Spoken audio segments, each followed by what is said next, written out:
Hey guys, you've heard of the Young Turks podcast because you're listening to it right now. But make sure that you subscribe and give it a 5-star rating if you like it. Thank you for listening.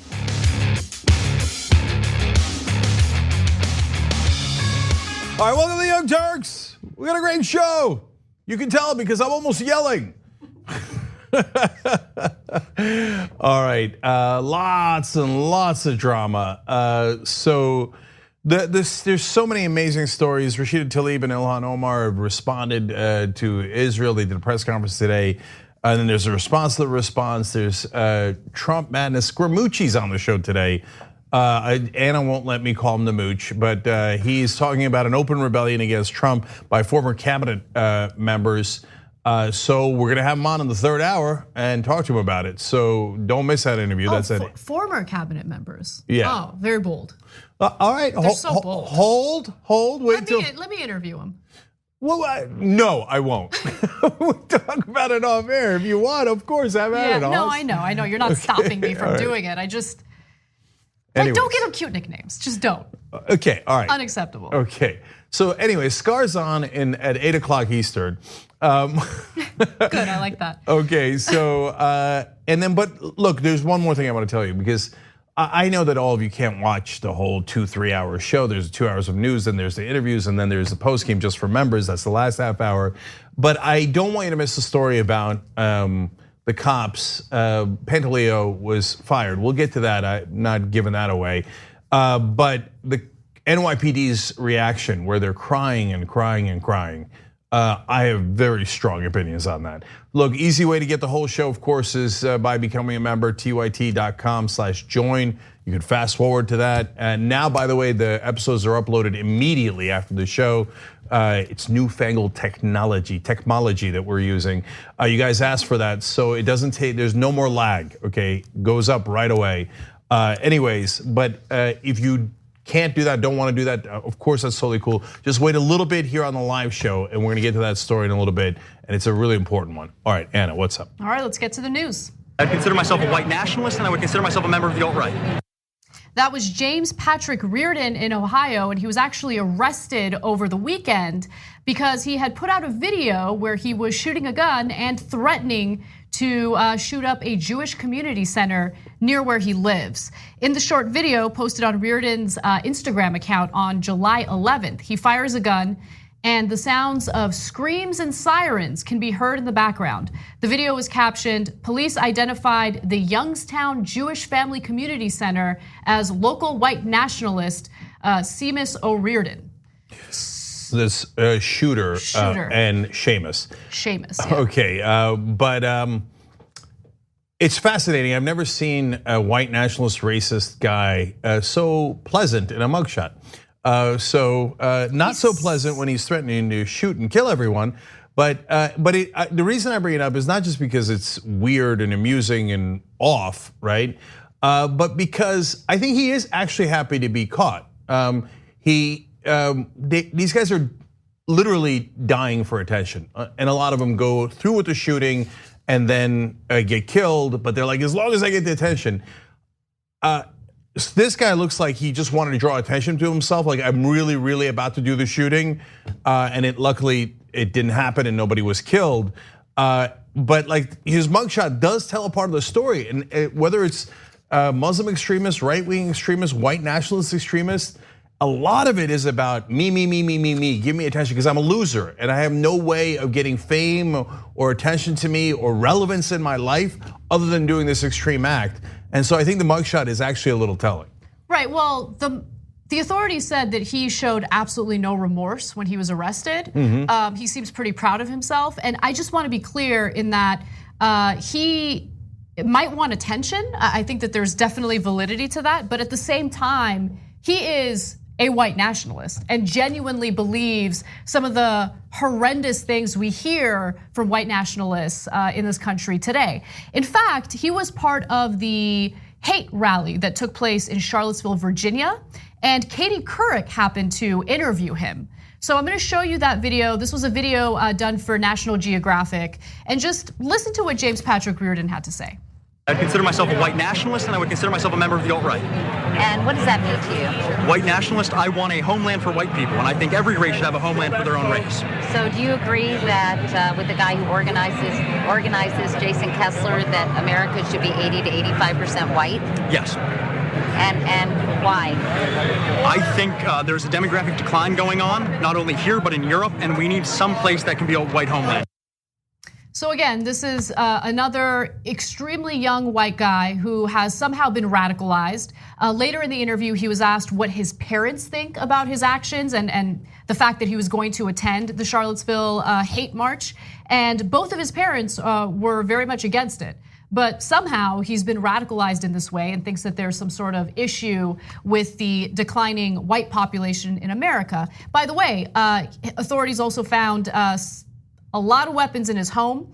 Authorities found anti-Semitic and white nationalist propaganda in Reardon's house and also seized multiple semi-automatic weapons, dozens of rounds of ammunition, a gas mask, and bulletproof armor. In the next photo, you can actually see the weapons that they took from the raid. Yeah, so first of all, someone should ask the president, is this one of the very fine people he was referring to that was on that side in Charlottesville? So the president talked about, hey, both sides are responsible for the violence, even though only one side did the violence, that was the right wing, and that there were very fine people on both sides. Which ones? And so you have to remember that Charlottesville, it was the worst of the worst. Even groups like Proud Boys were like, don't go. And a lot of that group is considered a hate group by many and has reveled in violence, including recently.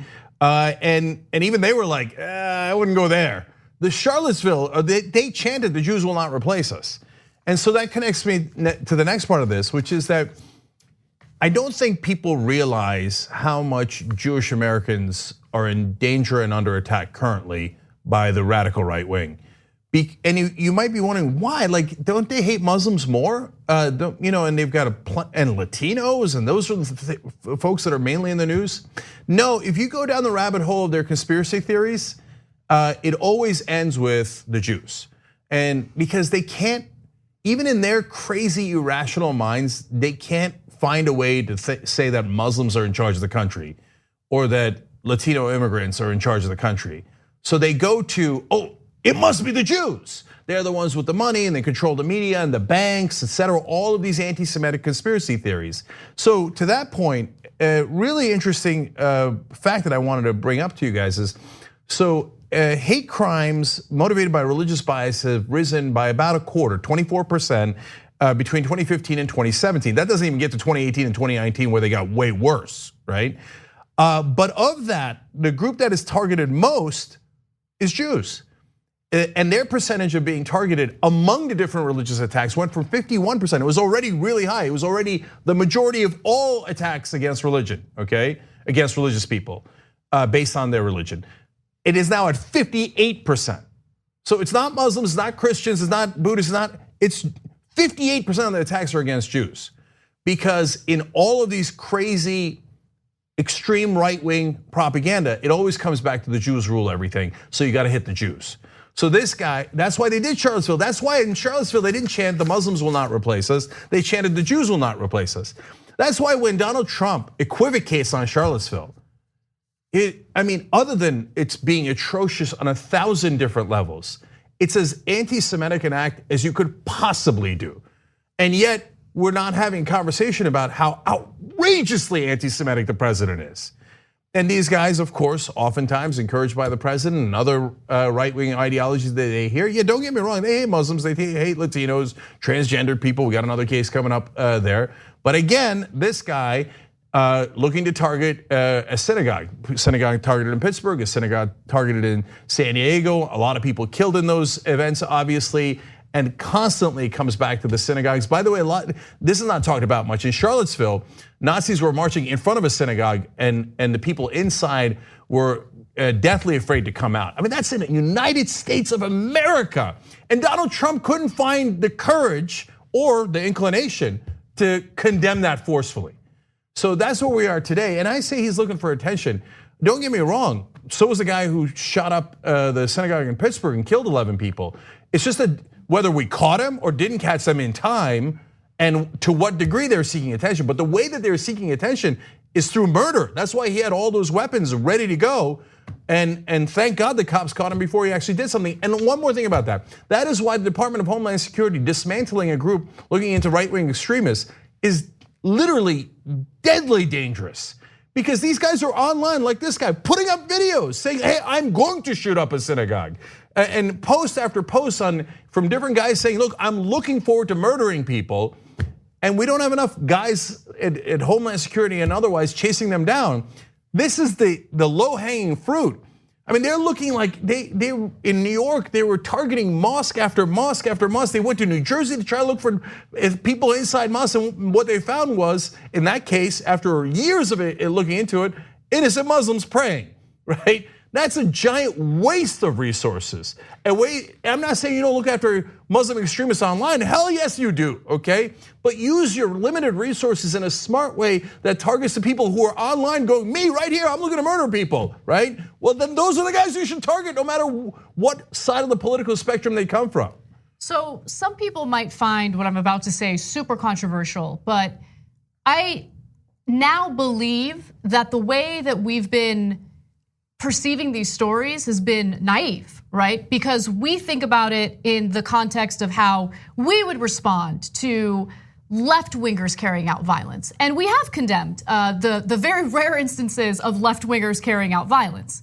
Now, at the same time, the right wing not only did away with the department that was focused on right-wing extremism in this country, they also continuously make excuses for the violence, or they cover up the violence. I mean, you have to consider the fact that various law enforcement agencies throughout the country, whether we're talking about Border Patrol or local police departments, have been infiltrated by white supremacists. There have been numerous reports on that.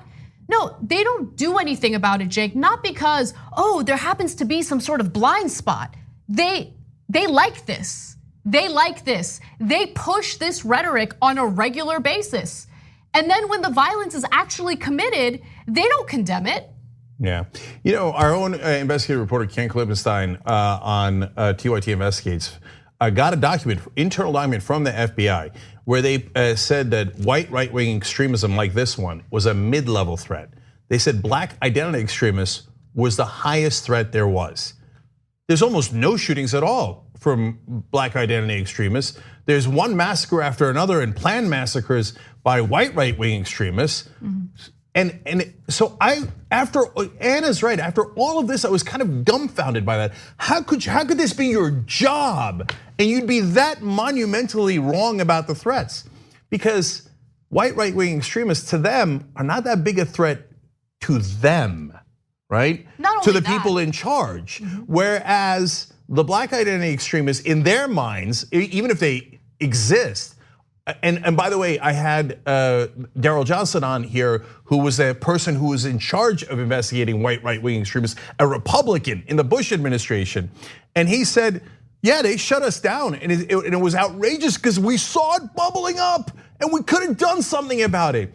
And he explained that they also target a lot of left-wing groups. Some of them, and he's a Republican, so he's like some small fraction of them could be potentially dangerous.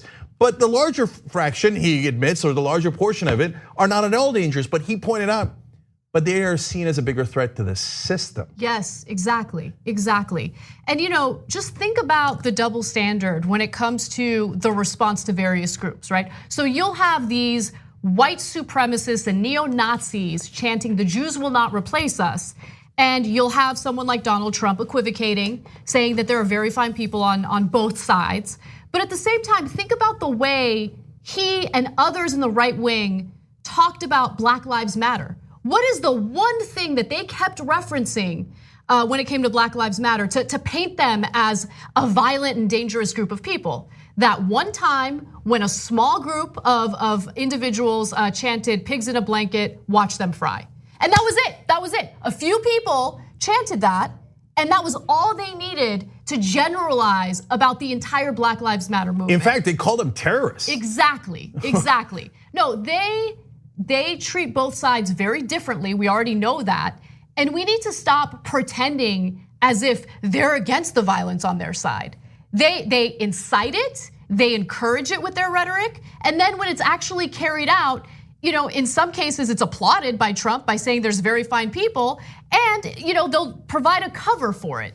And they'll deflect. They'll deflect by saying, no, but Antifa, look at Antifa. In fact, there was a leaked House Republican memo that reporters in Florida were able to obtain. And it talked about the specific talking points that Republican lawmakers should use if they're questioned about white nationalism. Yeah, so I want to make two quick points about what Anna just said. Number one, over the weekend, Donald Trump said Antifa should be labeled an organization of terror because they had clashes with Proud Boys, Oath Keepers, militia, and neo-Nazis in Portland. Now, Donald Trump made no tweets about the neo-Nazis or any of the extreme right-wing groups. He did not call them terrorists. He said the guys resisting them, the anti-fascists, should be called terrorists. Now, isn't that interesting? When Jews are targeted in Israel by Muslims, immediately they're called terrorists. And they should be because they go after civilians. But here in America, when you have white right-wing extremists targeting Jews, so I only use that because it's apples to apples, they go, no, they're not terrorists. It's crazy. How could they not be terrorists? They're targeting civilians for a political ideology and one that unites them, that ideology unites them. Yeah, I know, but they're white and they're right-wingers and you're not allowed to criticize that in this country. Well, you gotta have at least some sort of reasonable standard that applies to everyone. Otherwise, stop using the word terrorist. This guy who was arrested was definitely attempting to be a terrorist. So let's move on to a different part of this story that I think is important to cover. On the same weekend, a white supremacist who was threatening to shoot up a Jewish community center in Ohio was arrested. There was one other white supremacist who was arrested, this time in Connecticut. Brandon Wagshall is his name.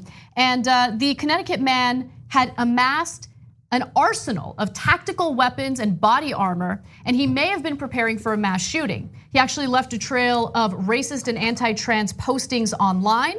And so what I found amazing about this particular story is that he had been kind of taunting and goading the FBI on social media for months, and they finally did something. He was arrested after a joint FBI local police investigation on a tip that the 22-year-old was trying to import large capacity rifle magazines from out of state.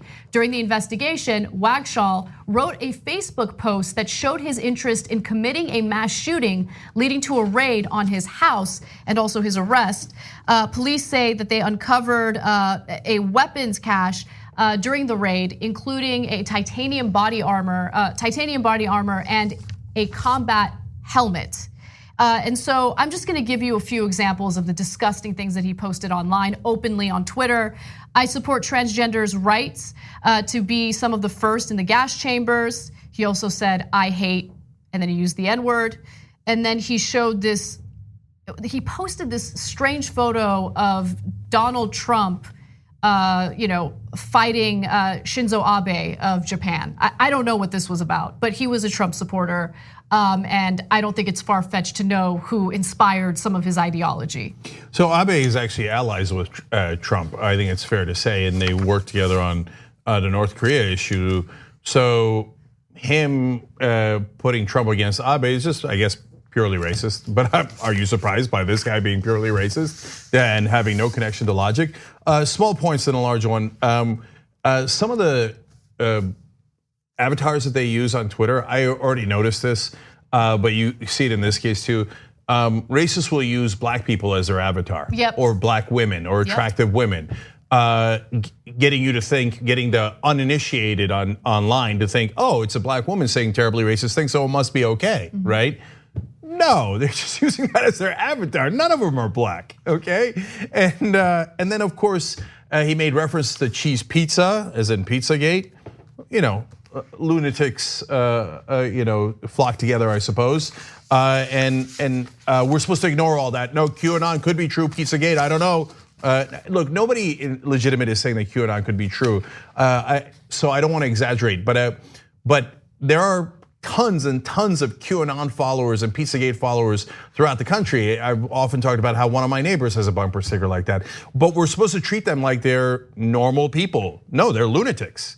I mean, in order to believe QAnon, you have to be not just like, you have to be beyond monumentally stupid. You have to have something mentally wrong with you to think, oh yeah, Mueller is part of a team that's gonna show that Trump's actually innocent and he's gonna arrest everybody that was against Trump, but he didn't do any of that. Even if you believe that insane theory before, well, after he didn't do it, you still believe it. Well, that's because you're a goddamn lunatic. And then so is it surprising that a guy who believes in Pizzagate in this particular case was looking to shoot people up and hated transgender people? But here comes the important point. The two biggest sources of his ire were transgender people and the FBI.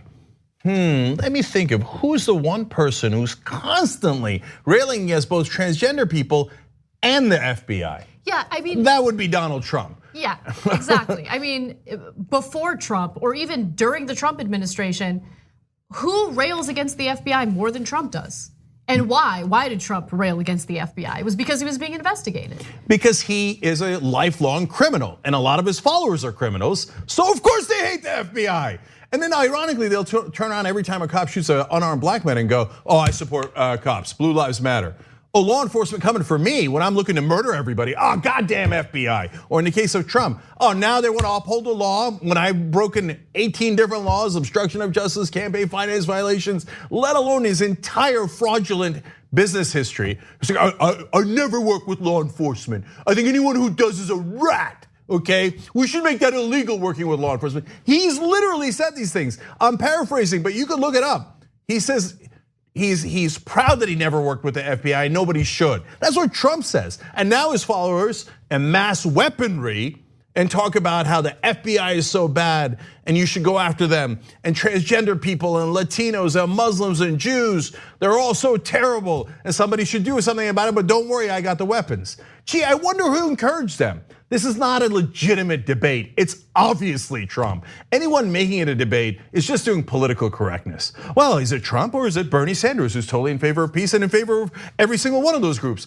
Let's have a total nonsense debate about things that shouldn't be debated. Is the sky blue or is it yellow? I don't know. Let's have a debate. Why? Because we're cable news, because it's easy. It's lazy, right? I mean, that is. It doesn't take much work. It doesn't take much production values. It allows you to, make the case that you are an objective news organization, when in reality, they're rehashing the same nonsense debate that doesn't need to be relitigated. We know where the racists are. We know how they're inciting violence. We know what, the ramifications of that is. I think what's way more important is for them to do their jobs and actually, put that question to rest because we already know the answer and focus on what needs to be done to save the country from all the violence that we're experiencing right now. Yeah, in this case, the Connecticut guy, of course, didn't leave you to guess. He is a huge fan of Donald Trump on social media. So there was absolutely no question about it. And look, the debates aren't just because they want to pretend to be objective reporters. It's not objective to have a debate about this, it's neutral. And being a neutral reporter means you're a terrible reporter. That means you don't care about the facts, you don't care about being objective. You just want to be neutral to both political sides. Why? One of the reasons is access, of course. And the other reason is, well, I don't want to offend any of my Republican viewers, so I'll lie on their behalf and pretend that it's neutral and even, and we can't quite tell if Donald Trump is encouraging people to do violence. I mean, look, the first person who told me about this, and she was so right, was Chelsea Manning, talking about stochastic terrorism. What Trump has done and what the right wing has done is they've turned their followers into ticking time bombs. All of them? Hell no, of course not. Look, about 35 to 40% of the country believes in Trump. They're not all ticking time bombs, they're not all extremists, but some portion of the right wing are extremists. And Trump has encouraged and encouraged and encouraged them. Oh, you're right to hate the transgender, you're right to hate the Muslims, and the Jews are always looking to renegotiate, and they're always running things, and et cetera, and the list goes on, and I could show you video clips for each of these instances from Donald Trump. So it's not a legitimate debate. The only reason that the mainstream media debates it is because they do political correctness, because God forbid they should offend Republicans, and so they cover up the truth and the reality, which is that they're. And the reality is scary. It's not one or two guys.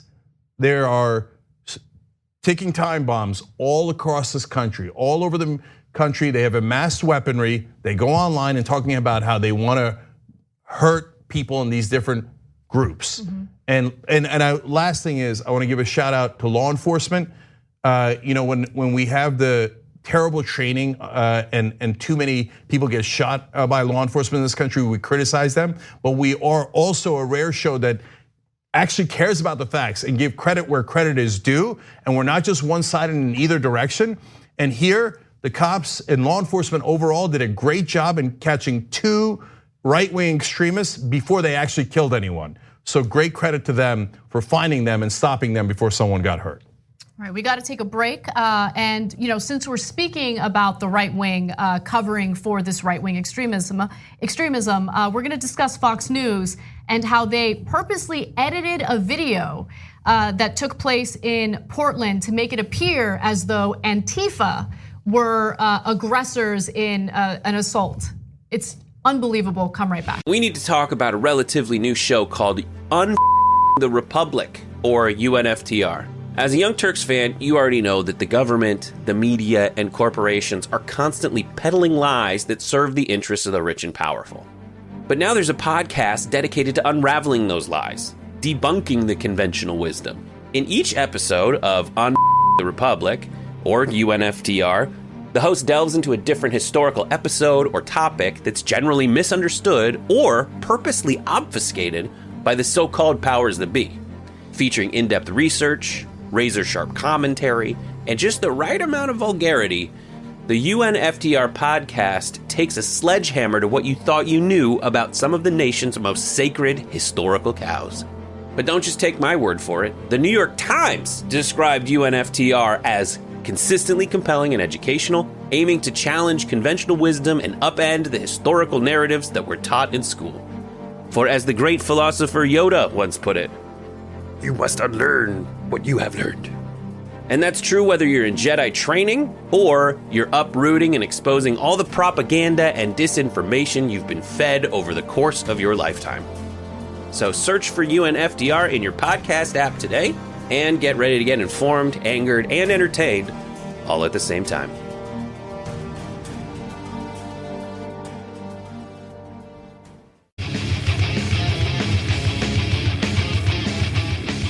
All right, back on the Young Turks. Members' comments first. Randy Lieb says, Cenk, you hit it.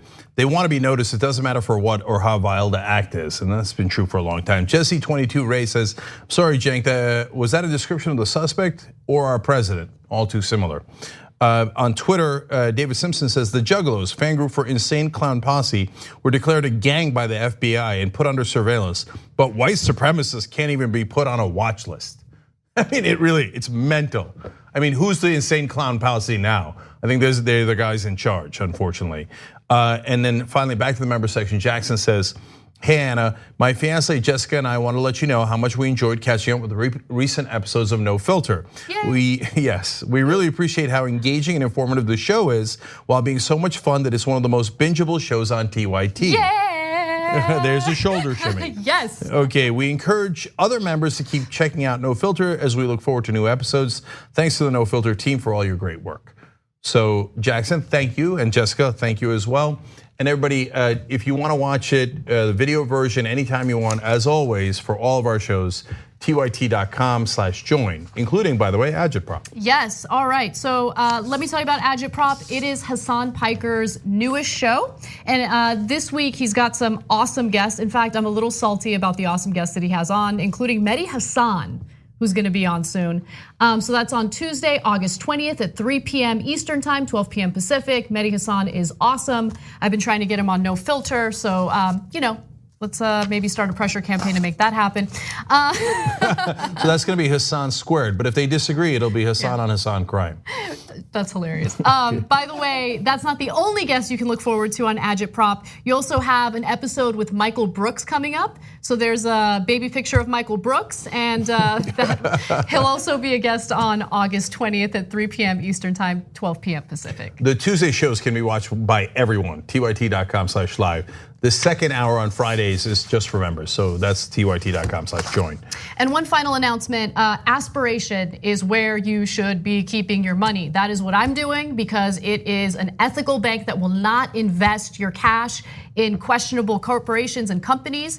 It's just a wonderful place to keep your money, and if you don't want them to charge you any fees, They don't have to charge you any fees. You get to decide. It's fantastic. Go to aspiration.com/TYT to open your account. Win-win. All right, let's get to the rest of the news. They're not counter protesters, okay? You've been in the media a long time. Other outlets do this. It's called gaslighting. Tell a lie confidently, and isolate people from the truth, and you can get people to believe anything. Fox and Friends decided to gaslit Americans, or gaslight Americans, I should say, during their coverage of Antifa and Proud Boys clashing this past weekend in Portland. Now, let me be clear that relatively speaking, these protests were not as violent as previous protests. However, there were a few instances of violence. Luckily, no one seems to have gotten hurt or killed, but there was video that was edited, I believe intentionally, to make it appear as though Antifa were the aggressors in one instance of violence during the weekend. So let me go ahead and show you that video, and then I'll fill in the blanks. We talked about on Friday that there were going to be protests in Portland, and that happened over the weekend. The mayor of Portland said it was the worst case scenario has been avoided because no one died. That's at least Andy No. I was watching an interview with him. He said that's how the mayor decides that it's peaceful, because there weren't any deaths. However, look at this video.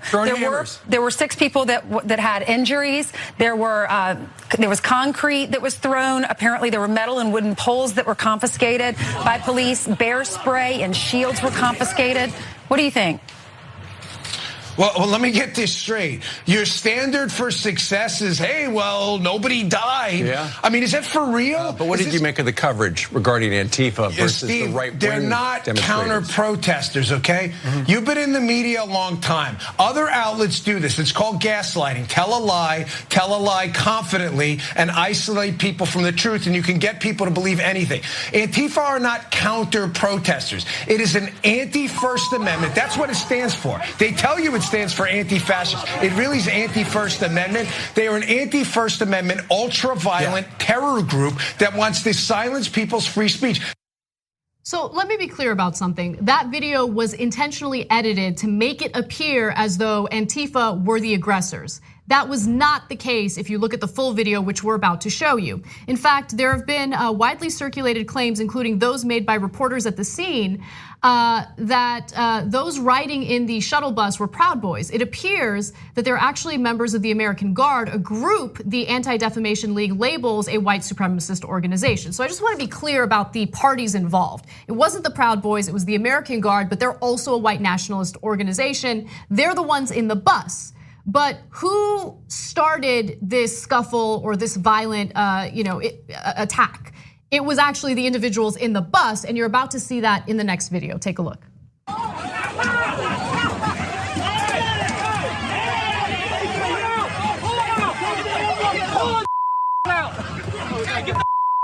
got a hammer! Hey, no hammers! Oh, shit! Sorry, my language, she threw a hammer.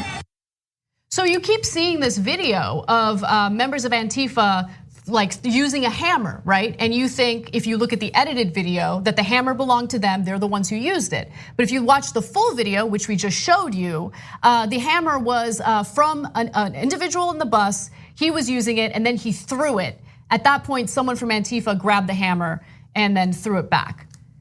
Yeah, I wonder if they brought the hammer because they thought they were Thor. Because these white nationalists are incredibly dangerous. They're also incredibly stupid. Like, oh yeah, let's bring a hammer. It'd be really cool. Anyway, so Proud Boys would claim that they're not white nationalists. So that's why part of the reason we're making the distinction. It also because it's important to get the story right. It's not them.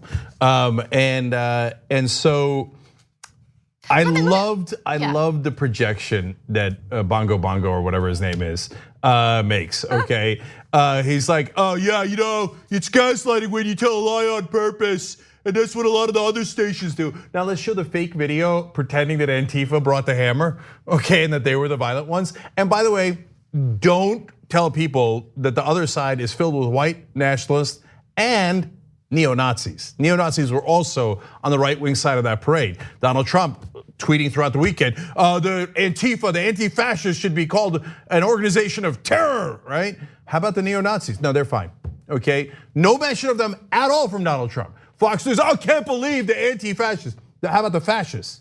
Oh, no, they're fine, they're okay. Poor fascists. They were set upon by these guys who are anti-fascist. Why didn't they just let the fascists run the city? Yeah. Look, oh, oops. So while Fox News is airing this edited video that doesn't give you the full context of what went down, I'm also incredibly curious whether Fox did any coverage of those protesters who were nearly run over and killed by a prison guard in Rhode Island who tried to run over them. Did they do any coverage of that? Well, actually they did, and they blamed it on the protesters. That was on Fox Business. Lou Dobbs claimed that the protesters who were sitting on the ground when the truck started to attempt to run them over were the aggressors, that they're the ones who committed assault. He literally said that hitting someone's car is a form of assault. Yeah. Right, okay. Anyway, so can I just say, look, my long held position on Antifa has been one of concern. Okay, so I'm worried that sometimes, the milkshaking, I don't like that stuff, okay? Because it allows the right wing to equate massacres that the right wing groups do, with throwing milkshakes. And I don't agree with what they did to Andy No, and the list goes on, right? By the way, they used that edited video from Andy No. So that's one other thing that you should keep in mind. It doesn't justify hitting Andy No, right. but he loves doing edited videos. He's a piece of crap, and there's no need to make him a martyr by hitting him. Just point out what a piece of crap he is. Okay. Anyway, but I do have to say, as these fascists, want to, basically take control of the streets, and as they are encouraged by the current leader of the country, and as they do mass shooting after mass shooting, it is important and good to have some young folks on the left going, not on our watch. So we're drawing a line, and you want to protest. I hope that the line is, if you want to protest, have at it, it's a free country. You want to do anything violent? You want to bring a hammer? Okay, no, not on our watch. Okay. So look, so you're right. I mean, I have mixed feelings about Antifa, because whenever they use violence, the left loses its moral high ground, even though the level of violence is not the equivalent of what we've seen on the right wing. But why give them an argument that they can use against the left? Don't carry out violence. However, there have been cases, many cases, where Antifa has used the right strategy. And that certainly happened over the weekend, because they severely outnumbered, or I should say significantly outnumbered, the Proud Boys protesters, right? So showing up in solidarity, showing up in large numbers, and showing that hate will not stand in Portland, I think is important. But don't be the instigators of violence, don't use violence. And I get it, it's hard. I remember when we were in Miami, Florida for the debates, we had nonviolence training because we knew there were gonna be agitators there. We knew there were gonna be people who were gonna try to get under our skin. And you guys know me, okay? I know me. I know that, if I get provoked, things will happen. But there was a lot of power in restraint, and there was a lot of power in allowing these individuals to look like complete and utter lunatics while we were doing our thing. Yeah, look, we love to fight back at the Young Turks. Nobody mistakes that. But we do it rhetorically and politically, and I'm gonna get to the best part in a sec. But if you get dragged into the mud with them physically, then the media and the rest of the country goes, oh, both sides are crazy, right? Whereas if they're just screaming like spoiled children / lunatics that they are, they just look like weirdos, whereas you're doing a legitimate political movement. So be smart about it, both for moral reasons, but also strategic reasons, which gets to the most important point. Look, so those guys in the streets in Charlottesville, Portland, etc., the right wing, there's some import, and I like this, some people are standing their ground and saying, look, we're not gonna let you cross the line of physicality and violence. But the more important thing that the right wing did and the fascists did was they captured the government in the name of Donald Trump. So Donald Trump came in and won for the fascists. That's why when they chanted in Charlottesville, the Jews will not replace us, Trump said there was very fine people on that side. That's the fascists winning. And I can go on and on about his attacks, whole scale on Muslims, Latinos, gay people, and the list goes on and on and on. That is the fascists winning and capturing the government. Well, we can do likewise. So let's get a progressive to win the presidency and capture the government. Then the full might and force of the United States government is on our side. That is much wiser strategically, politically, and for everything that you want to accomplish. Now, this video will trigger the right wing. They'll be like, oh, did you hear that? The leftists want to capture the government. Goddamn right I do, okay? You capture the government, why can't we? Oh, no, of course the right wing should always rule, and white nationalists like Donald Trump being president is normal. Well, unfortunately it is normal. There's been a lot of white nationalist presidents. Well, there's no reason why there can't be a left wing president, an actual progressive president. Now that happens very rarely. And when it does though, guys like FDR have been very, very strong, and strong on behalf of all of the American people. And so we can do that. It's called a democracy. You know how you capture a government? You vote. And so get out there and act politically and kick their ass politically, so that then all of a sudden, and you might say, you might be a little skeptical, hey, listen, there's a lot of issues with the cops, there's a lot of issues with the military, etc. But they would be working for the commander in chief. And that would mean progressives are in charge. And that is a very scary thought for the right wing, and that's a very scary thought for the establishment. And to which I say, fantastic.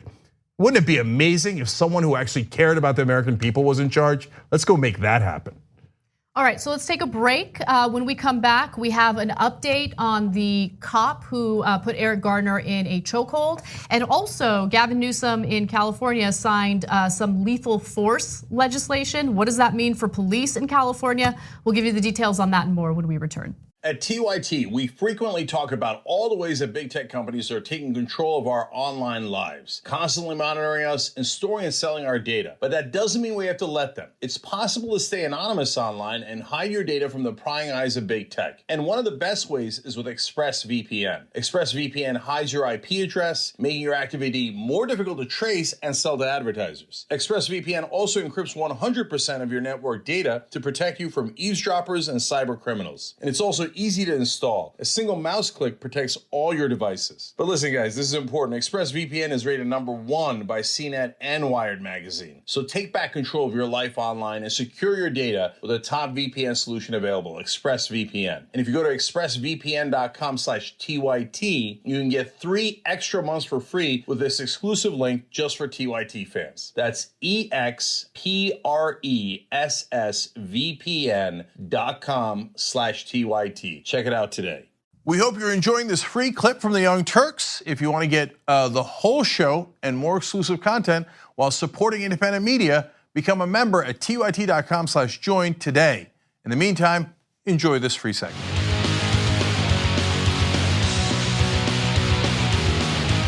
All right, back on the Young Turks. Member comments as usual. You guys do the show with us. Hammer Dan writes, the Fox business model is to, quote, tell a lie confidently, as Dan Bongino ironically said on Fox News. By the way, is the Fox business model to talk about business ever? I've never seen them talking about business on Fox Business. Anyway, Randy Leap says, quoting Anna, there's a lot of power and restraint. Great quote, Anna. MLK would take that to heart. Another great man once wrote, it takes courage to take a punch, not to throw a punch. I actually think I wrote it better at the time. I quoted myself I was wrong. like, he's not quoting himself, is he? And then for like half a second, I thought, no, he's not doing it. And then of course, So a fan tattooed one of my quotes on their leg. Okay, it keeps getting worse. And I predicted that my wife would think it was unimportant and wouldn't even believe it was my quote. The first thing she said, like, you never said that. Okay, anyways, now disagreement on Antifa. Jay Hufford in the member section says, nah man, Antifa's a cancer. As Chomsky said, it's a gift to the right. On the other hand, OJam on Twitter says, did he call Antifa ultra violent? I'm sorry, was it Antifa shooting up synagogues and driving to the border to terrorize people? White nationalists are the ultra-violent terrorist group here. By the way, JR mentioned something that I wish I had mentioned myself when we did the story. If you watch the video, a member of Antifa says the F word and then apologizes for saying the F word and says, I'm sorry, you threw a hammer, right? You can hear him say that. Like, which terrorist organization apologizes for using profanity? Anyway. By the way, I think my correct quote was, "It doesn't take courage to throw a punch; it takes courage to take a punch." All right, deep forward. All right, well, let me tell you a little bit about Squarespace. You should have a website, showcasing all of your hard work, have a little online portfolio, or maybe you want to start a small business, maybe you want to sell some stuff. You can create a website at a discount. If you go to squarespace.com/TYT, you'll get a 10% discount if you use that specific URL, so check it out. And then one other thing, I don't usually plug the stuff I do, but tomorrow I'm gonna be on the Michael Brooks show, TMBS. Please check it out. He's also gonna be a guest on Agitprop with Hassan Piker. He does a great show. We do a lot of work together, and I think you would enjoy it, so check it out. All right, with that said, let's move on to other news. The police officer who put Eric Garner in a chokehold, effectively leading to his death, has finally been fired by the NYPD. Now, let me just remind you that this took place back in 2014, so it took 5 years for this cop to be fired. His name is Daniel Pantaleo, and the police commissioner, announced his firing earlier today in a press conference. I also want to note that Pantaleo will not have any access to his police retirement account, pension. That has been completely taken away as a result of his firing. Yeah. This is a great day in America, and of course, a lot of members of the NYPD are crying about it. They weren't crying when Eric Garner was killed. And I remember in that scenario, Eric Garner actually wasn't even doing anything wrong. Later they said, well, I mean, that guy sometimes sells loose cigarettes, one cigarette at a time, to avoid taxes. Well, first of all, I thought avoiding taxes was Republican 101. Second of all, on that day, he was actually being a good Samaritan, but they saw a large African-American man and they decided, well, he must be doing something wrong, and then they decided to tackle him, then they decided to choke him, and then he died. And the NYPD didn't shed a tear at all. But now that the guy who killed him has been fired after going through an exhaustive process, they're like, oh my God, now we can't just kill innocent black men in the streets? How are we gonna do our job? Well, if you thought that was your job, I'm super happy you can't do that anymore. Now they go to an extra level and they start pouting like little children. Like, oh my God, maybe we won't do anything at all anymore if it's gonna endanger us. Well, then shut up and go do another job. I want names. I want cops who are refusing to do their jobs to actually, and by the way, in case you're unclear, because apparently you are, a lot of the crying NYPD officers and their leaders, your job is to actually protect the citizens, not to kill them. I know that comes as a big shock to you. They're like, but wait a minute. What if it endangers my hangnail or my life in any way, shape, or form? Well, God damn it, that's why we gave you a gun and a badge, and it's a hard job. But if you don't want to do that job, go sell milkshakes, go mow lawns, go do something else. But if you're like, I don't want to do my job, if I can't just murder random innocent people in the streets, well then don't do it. Hand in your badge, hand in your gun, and go take another goddamn job. So I questioned whether or not I wanted to show the Eric Garner video again. We've shown it so many times on the show. But just to kind of reinforce what Cenk is saying here and emphasize the severity of what happened to Eric Garner, I think it is important to watch it. This is a graphic video. If you haven't seen it before, I just want to give you that warning. With that said, take a look. I'm minding my business. Please just leave me alone. I told you the last time. Please just leave me alone.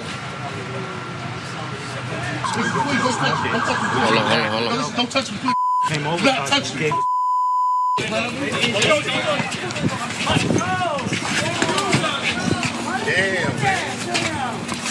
All right, stop. Give us your hand, buddy. Put your hand behind you. I can't breathe.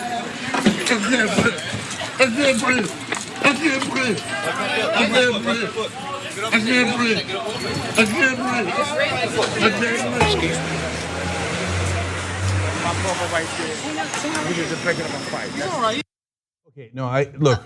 Can I make a few notes? Because it's important for context. First of all, the NYPD, the police department itself, had a policy against placing suspects or anyone in a chokehold. And let me just explain what goddamn liars they are. So this Patrick Lynch, president of the city's Patrolman Benevolent Association, keeps saying that it was a seatbelt move. A seatbelt move has to do with the shoulders. You just saw the video. If you want, go rewind. It had nothing to do with the shoulders. He put his arm right in front of his throat and choked him to death. And I'm not the one who came up with that opinion. New York's chief medical examiner said the chokehold led to his death. And the chokehold is violation of policy. So now look at these bitches complaining, oh, well, I can't choke people in the middle of the street. Yes, it's a violation of your goddamn policy. Who else gets to have a job where they're like, well, I don't want to do what I'm supposed to do. And by the way, when I don't do what I'm supposed to do, people die. Oh, boo-hoo. Oh, now I can't murder people in the streets. Goddamn right you can't murder people in the streets. And if you can't do that job, shut up and get another one. Patrick Lynch is an embarrassment. He should be immediately fired. How dare you say you can't murder people in the streets when it is a violation of your job?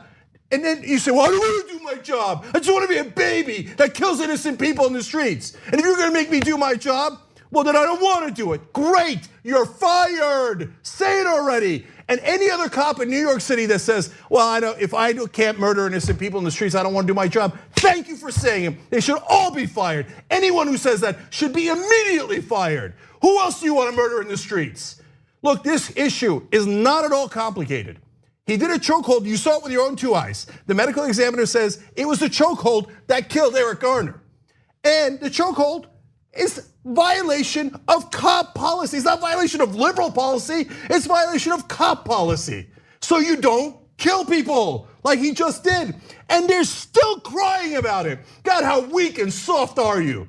And these cops, they're like, oh, we're so strong, we're so strong. Oh, we murder innocent black people in the streets, and we get away with it. What part of that is strong? Can you imagine the military being like, oh, somebody might shoot at me. Oh, well, I have to murder everybody in the village in case somebody shoots at me. I don't want to have any. No, it's a tough job. If you can just murder anyone that you think is annoying you, then it's not a tough job. It's a perfect job for cowards, but that's not the job. And if you are a coward and you don't want to do that job, go get another job. And for God's sake, look, I don't care. Look, I know the mayor's job is hard. And he rightfully says, and he explained to me, if I stepped into this process, it would have added 3 years of court proceedings. That is true in New York. And so now we wouldn't have justice today, we'd have had justice hopefully 3 years from now. And I understand that. But if I'm running a city and these cops keep mouthing off about how they want to murder my citizens in the street, and if they don't get to murder citizens, then they won't do their job, that's easy. You just fire them for cause. You just told me you don't want to do the job, you're fired. Who's next? Who's next? You say it, you can't do your job without murdering innocent black people, you're fired. It's not that hard. Oh, there'll be consequences, who gives a damn? Are you gonna actually protect the citizens or aren't you? God damn it, I'm so mad with these cops who are constantly crying and crying about, oh my God, how will I ever do my job if I can't choke people to death? When you say it was a seatbelt move, you're a goddamn liar. You know that wasn't a seatbelt move. It's right on tape, we can all see it with our eyes. So really, the reason I'm so upset is because these cops are literally saying, if I can't choke someone to death, I don't want this job. That is literally what they're saying. Well, okay, then you're dangerous. You're not here to protect us, you're here to kill us. And we gave you the power of a badge, and we gave you the power of a gun that you could legally use? Hell no, that's the most dangerous thing on earth. Get them all out, fire them all. I don't mean fire all the cops. And by the way, you see me, and I'm pissed today, right? Because look, Pantaleo being fired is awesome. The fact that all these cops, here, I'll read you a quote from Lynch. He says, the NYPD will remain rudderless and frozen, and Commissioner O'Neill will never be able to bring it back. And even O'Neill, while firing him now, so he's like, oh man, if I was a cop, I'd be pissed too. And I hated doing this. I mean, Jesus, now we can't even murder people. What are we gonna do, right? But I guess because of political pressure, etc. You know what political pressure is? It's called democracy. Because we have decided we don't want to be murdered by you. Wow, what an outrage. But we are actually fair. On this show, we've said 1,000 times, including earlier today on the show, about, hey, when law enforcement does a great job, like they caught a couple of wannabe terrorists that had a cache of weapons, one in Connecticut and the other one I think in Ohio or wherever he was, right? We give them credit. I love it when law enforcement does their job. It's not too much in a democracy for the citizens to ask the people that we have given ultimate life and death power to do their job and to do it without killing the citizens. It is not at all too much to ask. There's another guy who wrote an editorial crying about like, oh my God, this is a life and death situation. What do you want the cops to do? Yes, but it's also a life and death situation for the other person involved. No, but hold on. To respond to that, it did not have to be a life or death situation. In fact, multiple reports that I read today, including one from NBC News, argued that police approached him because he was selling untaxed cigarettes. That's not what happened. That is not what happened. In fact, Eric Garner was there because there was a physical altercation that he was trying to break up. He had previously sold untaxed cigarettes, which is why cops decided, oh, we're gonna go ahead and harass him, even though in this case, he's being a good Samaritan by trying to break up a fight on the street. So there was, it only became a life or death situation for Eric Garner because the cops decided to make it so. Does anybody think that Eric Garner, unarmed there, would have killed all the cops? You're an idiot if you think that. No, they had no threat to their lives at all, and they killed him. And now we're not, I mean, Pantaleo didn't suffer any criminal consequences. The prosecutor of Staten Island threw the case, and then the Trump administration came in and were like, killing unarmed black guys, that's not the bug, that's the feature. They let him off. So all of this crying is over, oh, he got fired. Now it's not a regular part of our jobs to kill people anymore. Oh God, our lives might be in danger. Look, guys, last couple of things about this. Your job, by definition, that's why we gave you the gun, is to be in dangerous situations. It's like the firemen's coming and going, you want me to go into a fire? That puts my life in danger. Yeah, that's because you're a fireman. And firemen don't say that because they know it's part of the job. Whereas when you say to cops, hey, like in California, they shot the kid in his grandmother's backyard.